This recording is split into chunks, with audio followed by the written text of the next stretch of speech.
so happy, my hair so nappy, had an afro. Yo, what's good, people? Arsenal versus Leicester City today. Looking for a really good win.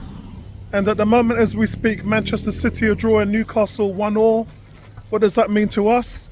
That means if we win today, then we should go top of the league in regards to what happens elsewhere with any of the other teams.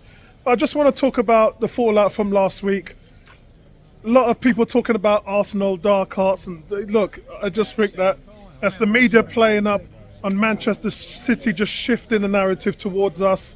And look, I'll gladly wear it. I don't really care. You can't win, guys. Both ways it works in terms of people saying Arteta can't man-manage, and when he does man-manage and change up the game, and people are complaining and that we're shifting away from enjoyable football. We're already regarded as the best playing football team in the country and one of the best in Europe. You know, Arsenal are box office when they play because of their attacking style of football, but Arteta really proven that he knows how to win. When it means that he's got to change it up, he'll change it up. So I think in that respect, Arsenal really showing how diverse they are with their tactics, with their management, and you can just see over here, guys, everyone's getting really choked up for the game. Only for people just drinking and celebrating, as they always do when I walk across here, so that's really good to see. But overall, guys, Manchester City just don't want to take onus on the fact that they're the champions and they couldn't beat a 10-man Arsenal. Yeah, that's on them. So we look like the villains, but I'll wear it. I'll wear it. The one thing I will say though, guys, is we know the narrative. This happened last season. Last season, there was new time-wasting rules with throw-ins. Who was the only team to get penalised for that? Arsenal. This season, new rules now coming in about time-wasting. Who's the only team to get penalised for that? Now, last weekend, they counted there was 17 offences, and Arsenal were the only team to get penalised for it. The week when we had our first red card with Declan Rice, there was 13 instances and Arsenal were the only team to get penalised for it. So, look, all I'm saying, guys, is Arteta's got to have the conversation.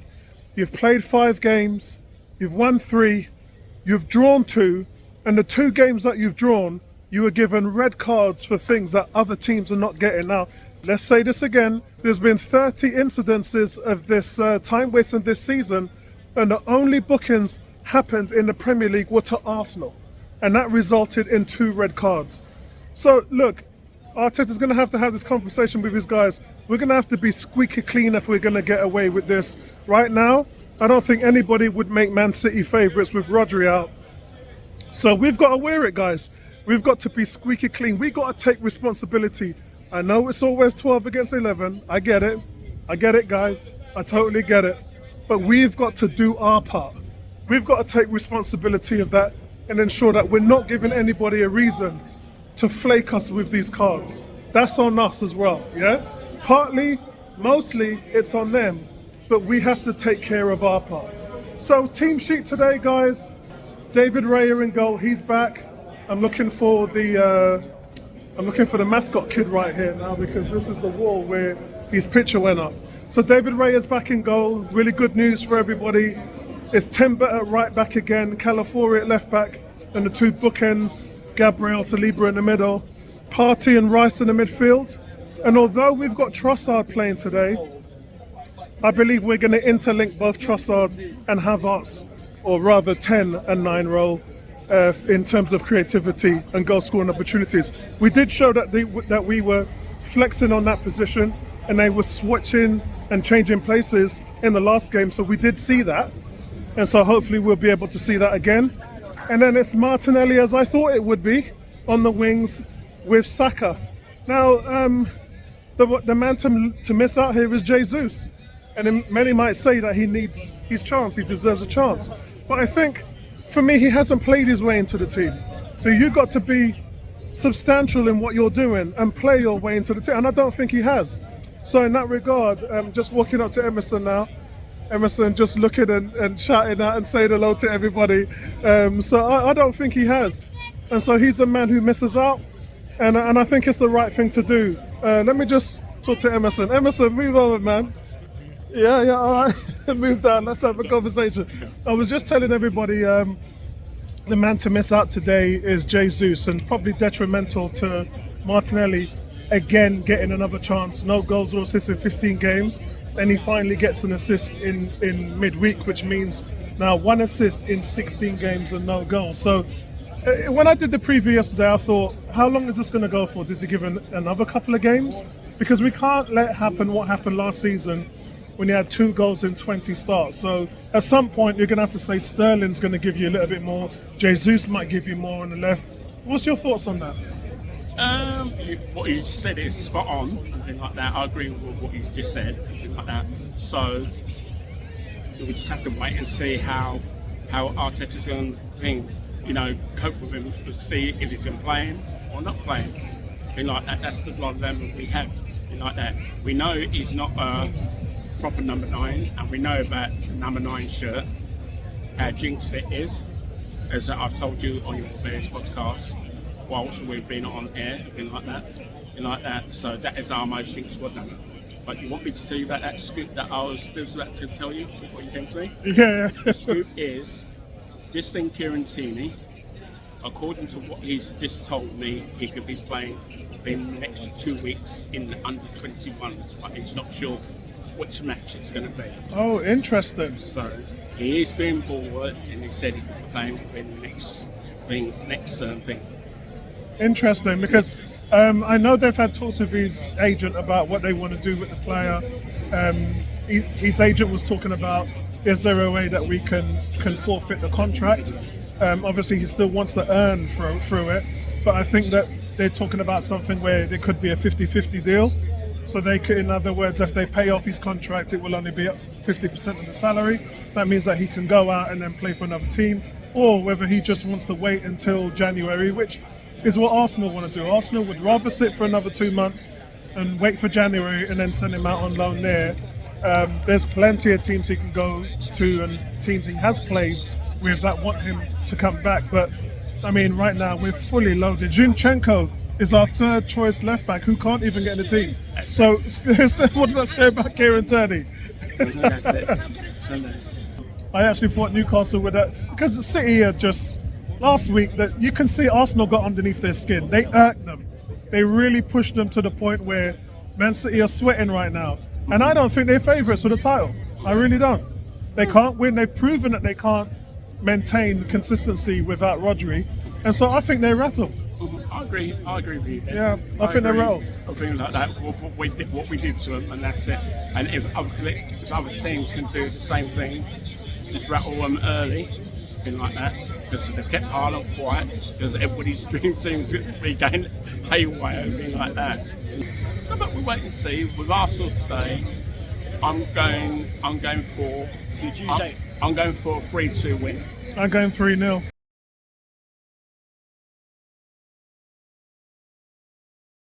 Hey guys, it's half time here. Arsenal 2, Leicester City 0. And it's just what Arsenal needed. I did say at the beginning of the game that Arsenal would need to have at least a goal or two's lead at half time if they're thinking about winning this 4-0 and jumping Manchester City because of the draw that they had with Newcastle earlier on today. And it's been that kind of game, guys. Very low key. It's almost a training session. Leicester City really parked in there at the back. And the way to beat the low block is to get the ball out wide, and Arsenal's just doing exactly that. The 2 goal scorers for today, Arsenal, are both players that needed to come out and make a statement. The first one is Martinelli. Martinelli done really, really well for the first goal, but then he's also picked the spot out for the second goal, and Trossard as well. So there's a little bit of invention in the fact that Martinelli is having probably one of his best games in 17 games. He's got a goal and assist so far here today, and it's well deserved. But as I said, Leicester really, really dug in. Very physical game. You see the size of Arsenal at the moment. They're almost invincible size. So physical, just bullying other teams. Saka getting roughed up there on that right-hand side. They're pushing him, they're tugging his shirt at every opportunity to rattle him. But the game really has just been fought in the Leicester City half. They've had a couple of long balls over to Vardy, but Saliba's taken him out 3 times in a row, and he's not getting anything out of this game. And this is basically the way how the game's going to settle. I did say before the half that Arsenal's going to need to get a second goal in if Leicester's going to come out and be more inventive and progressive, and so that's probably what the second half is going to be.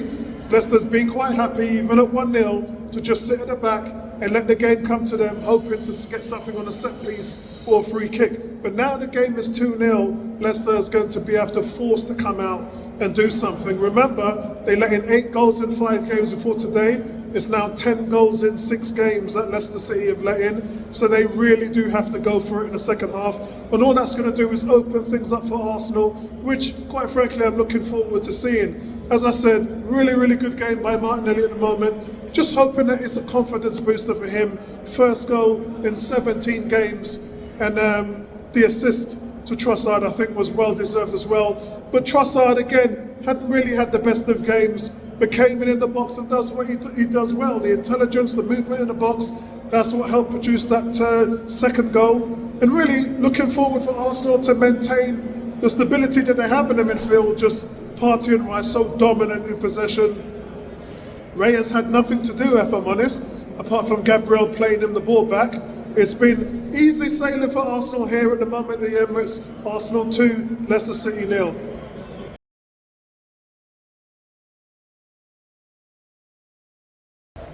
It's one of those games, isn't it? It's a Bournemouth all over again.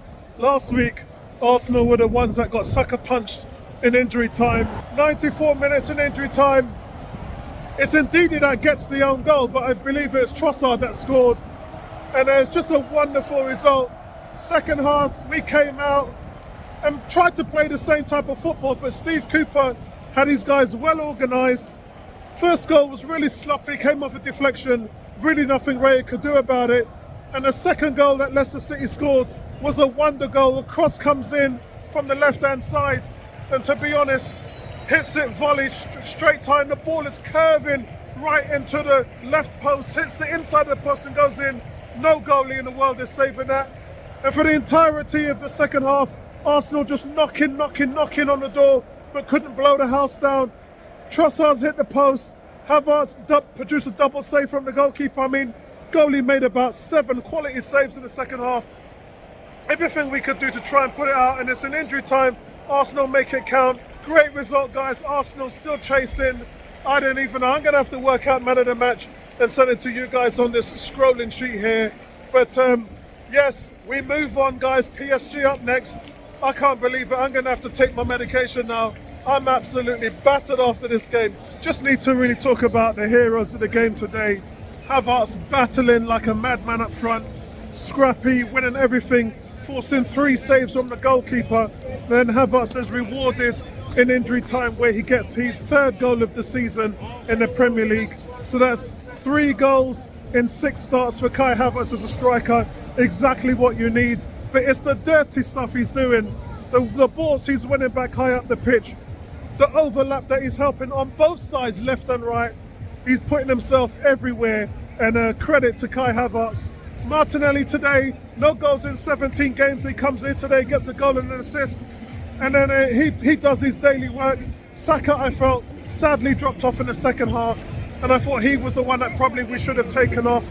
But just a quality game overall from the front four. Trossard really turned up today as well. First half he was okay, second half he was just elite performances. Just where you want him, around in the box, creating, having those little touches, finding them open spaces. Fantastic game from him. And apart from the defence, which as I said, deflected goal, and then a wonder goal from Leicester, there's nothing we could have really done about that, but the defence kept Vardy quiet. It was really Saliba on him one-on-one. In terms of the set pieces, quality corners from Declan Rice and Saka, and Gabriel had 2 or 3 chances where he could have scored and really didn't get a nail on. Another day, Gabriel gets 2 goals here from set pieces. It's a game that Arsenal really dragged their feet in, to be honest, and we should have won this by 5 or 6, but it's just their goalkeeper kept them honest in this game. So we move on, guys. 4-2 to Arsenal. Talk to you later. Shout out to Just Juice in here. Just Jerk in the house. About to get my oxtail, the rice and peas and jerk chicken. See you guys later, man. We made it this far, so I can't complain. Let's Take, yeah, let's take a trip down memory